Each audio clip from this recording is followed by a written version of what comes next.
जय श्री हरि। आज है पुरुषोत्तम मास का 9वां दिवस। आज हम सुनेंगे श्री कृष्ण और दुर्वासा ऋषि और ऋषि कन्या की कथा। सूत जी बोले, इसके बाद नारद मुनि आश्चर्य से मेधावी ब्राह्मण जी की पुत्री का अद्भुत वृतांत पूछने लगे।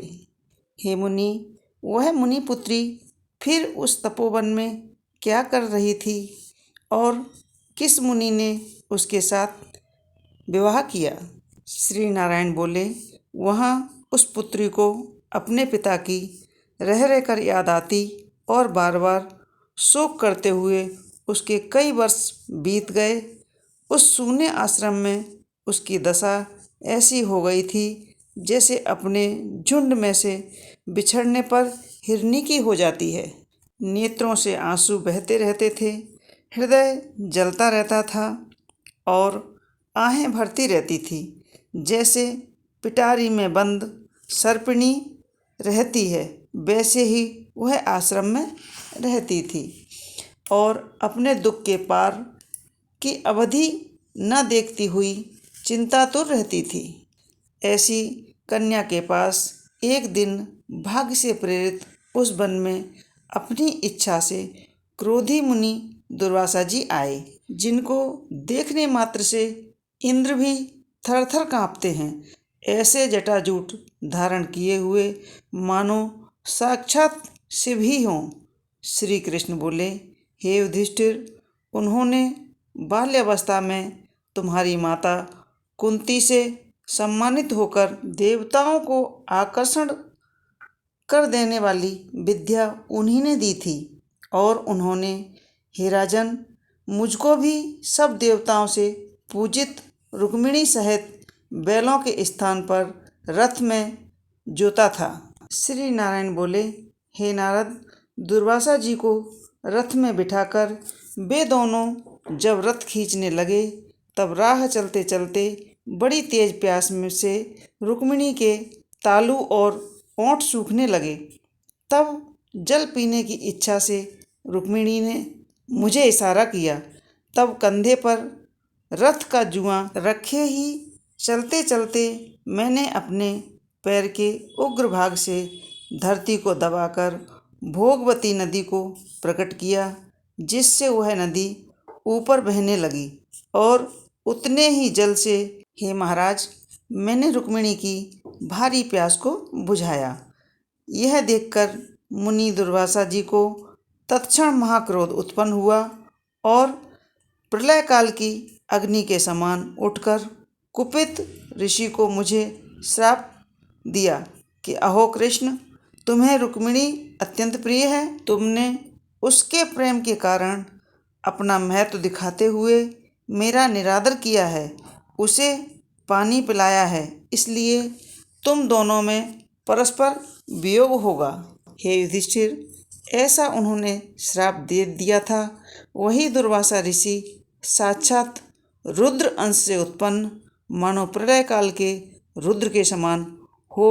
वे अत्रि ऋषि के उग्र तप रूपी कल्प वृक्ष के अति श्रेष्ठ फल और सती शिरोमणि अनसुईया के गर्भ से उत्पन्न अतीव मेधावी दुर्वासा नाम के ऋषि मानो साक्षात तपस्या ही ने मूर्तिमान हो अवतार लिया हो।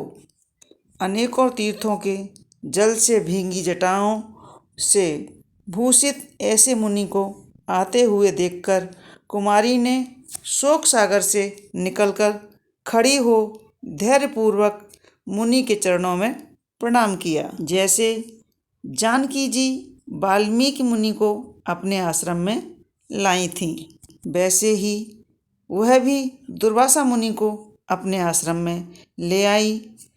अर्धपाद वन के फूलों और नाना प्रकार के पुष्पों से स्वागत करने की अनुमति ले आदर से उनकी पूजा की। फिर, हे राजन, वह विनयपूर्वक बोली, हे महाभाग, हे अत्रि वंश के सूर्य, आपको नमस्कार है।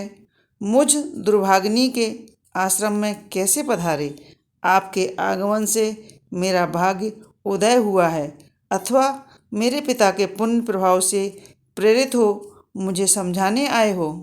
आप जैसे महात्माओं के दर्शन करने से तथा तीर्थ रूपी चरणों की रज स्पर्श करने से मेरा जन्म और व्रत दोनों सफल हो गए। ऐसा कहकर वह कन्या उनके आगे चुपचाप खड़ी रह गई। तब शिवजी के अंश से उत्पन्न दुर्वासा मुनि कुछ हंसकर बोले, हे पुत्री, साधु साधु, तूने अपने पितृकुल का उद्धार किया है। यह मेधा ऋषि के श्रेष्ठ तप का ही फल है जो तुम जैसी कन्या का जन्म हुआ है। मैं कैलाश से तेरी धर्मपरायणता जानकर ही तेरे आश्रम में आया हूँ और तुम्हारे द्वारा सम्मानित हुआ हूँ। हे बरारोहे, मैं अब नारायण देव सनातन मुनि का दर्शन करने शीघ्र ही बद्री का आश्रम जा रहा हूँ, जहाँ वे लोक कल्याणार्थ उग्र तप कर रहे हैं। कन्या बोली, हे ऋषिवर, आपके दर्शन से ही मेरा शोक रूपी समुद्र सूख गया है। हे मुनिवर, आपने सांत्वना दी कि तेरा भविष्य अत्यंत उज्जवल है, परंतु हे मुनिराज, मैं शोक की ज्वाला से जल्दी जा रही हूँ। हे कृपा सिंधु, हे कल्याणकारी, क्या आप उसे नहीं जानते? उस दुख अग्नि को बुझाने का कोई उपाय कहिए। मेरे विचार में कोई भी हर्ष उपजाने वाला नहीं दिखता। मेरे माता पिता, भाई बहन आदि कोई भी नहीं है जो मुझे दुख रूपी समुद्र से बचा सके। मैं कैसे जीऊँ?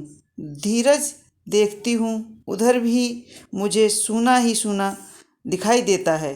हे तपोनिधे, शीघ्र ही मेरे दुख के निवारण का कोई उपाय कीजिए। कोई भी मुझसे विवाह करने के लिए तैयार नहीं होता है। यदि समय पर विवाह नहीं हुआ तो मैं धर्मभ्रष्ट हो जाऊंगी। इसका मुझे महाभय है। इसी कारण न रात को नींद आती है और न ही भोजन में रुचि होती है। हे ब्राह्मण, अब मैं मृत्यु चाहती हूँ, बस यही मेरा निश्चय है। ऐसा कह वह रोती हुई मौन हो गई। तब दुर्वासा जी उसके दुख का उपाय विचारने लगे। श्री नारायण बोले, इस प्रकार मुनि कन्या के वचन सुन उसका अभिप्राय समझकर दुर्वासा मुनि उसके कल्याण का विचार कर अत्यंत कृपा की दृष्टि से उसकी ओर देखकर हितकारी वचन बोले। आज हमने सुनी 9वें दिन की कथा। तो आगे 10वें दिन की कथा हम आगे की वीडियो में सुनेंगे। 10वें दिन की कथा में हम सुनेंगे ऋषि कन्या का शिव की आराधना। जय श्री हरि। चलिए मिलते हैं 10वें दिन की कथा में। राधे राधे।